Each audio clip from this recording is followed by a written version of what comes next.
Շնորհակալություն, հարցս ուղղում եմ էկոնոմիկայի նախարար Գևորգ Պապոյանին։ Պարոն Պապոյան, նախ շնորհավորում եմ ձեզ ծննդյան օրվա կապակցությամբ։ Եվ ցանկանում եմ հարցս այսքան փոխանցել քաղաքացու կողմից տրված հարց, խոսք եմ տվել բարձրաձայնել։ Խոսքը հետևյալի մասին է, Գարնան մեկնարկով գյուղատնտեսական աշխատանքների ակտիվ շրջանն է սկսվում եւ այս համատեքստում ցանկանում ենք ճշտել արդյոք 2026 թվականի Գարնան համար նախատեսված է գյուղատնտեսական կենդանիների պետական պատվաստման ծրագիր Հայաստանի գյուղական համայնքներում, քանի որ անցած տարի որոշ համայնքներում խնդիրներ են եղել, քանի որ որոշ գյուղացիներ չեն մասնակցել պատմաստման գործընթացին եւ այս համատեքստում ցանկանում ենք իմանալ արդյոք նախարարությունը քայլեր է ձեռնարկում, որպեսզի այս գարնանը կենդանիների համընդհանուր պատվաստումների ապահովումը իրականացվի պատշաճ կերպով։ Շնորհակալություն։ Շնորհակալություն, հարցին կպատասխանի Հոբելյար Գևորգ Պապոյանը, համեցեք պարոն Պապոյան, ամեն ինչ փչացրեց մեր падգամավորը, մենք տորտ, մոմ, բան բաներ ենք պատրաստել, բայց սահմանափակվենք այսքանով եւս մեկ անգամ շնորհավոր պարոն Պապոյան։ Խնդրեմ։ Շնորհակալություն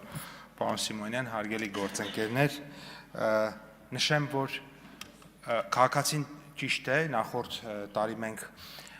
իրականացրել ենք եւ ընդհանրապես ամեն տարի իրականացնում ենք համապատասխան աշխատանք, որպեսզի կայուն անասնահամաճարակային իրավիճակ ունենանք երկրում եւ չնայած այո, այդ խնդիրներ եղել են եւ մշտապես եղել են, բայց մենք պետք է արձանագրենք, որ նախորդ տարվա ընթացքում մենք չենք ունեցել որևէ բռնկում եւ նախորդ տարվա ընթացքում երկրում կայուն անասնահամաճարակային իրավիճակը պահպանվել է եւ այս առումով կատարված գործողությունները եղել են արդյունավետ։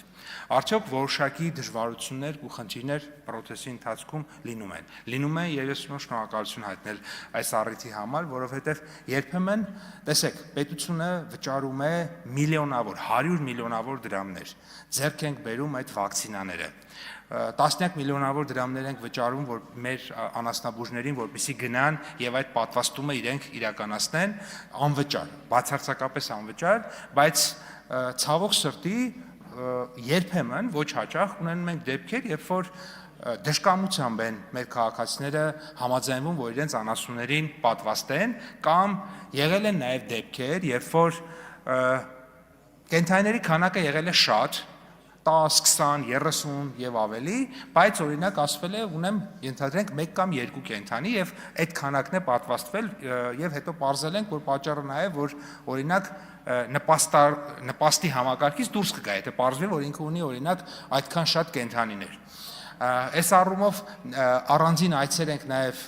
նախորդ տարվա ընթացքում ամռանը առանձին այցեր ենք կատարել բարձր լեռնային հատվածներ, որտեղ այդ կենդանիներն են եղել, այսինքն մենք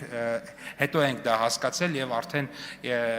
գնացել ենք բարձր լեռնային հատվածներում, սարերում, երբ որ կենդանիները կան, այնտեղ ենք պատվաստում արել եւ խնդիրը լուծել ենք, բայց եթե հետեւողական չլինեինք, այո, կարող էր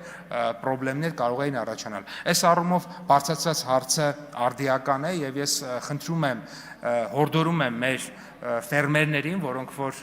անասնապահությամբ են զբաղվում, այս գործընթացում մեզ աջակցել, որովհետև կայուն անասնահամաճարակային իրավիճակի պահպանումը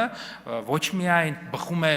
բոլորի շահերից, մասնավորապես նաև իրենց շահերից, այլ նաև դա մեր երկրում անվտանգ սնունդ ունենալու կարևոր գրավականներից մեկն է։ Շնորհակալ եմ։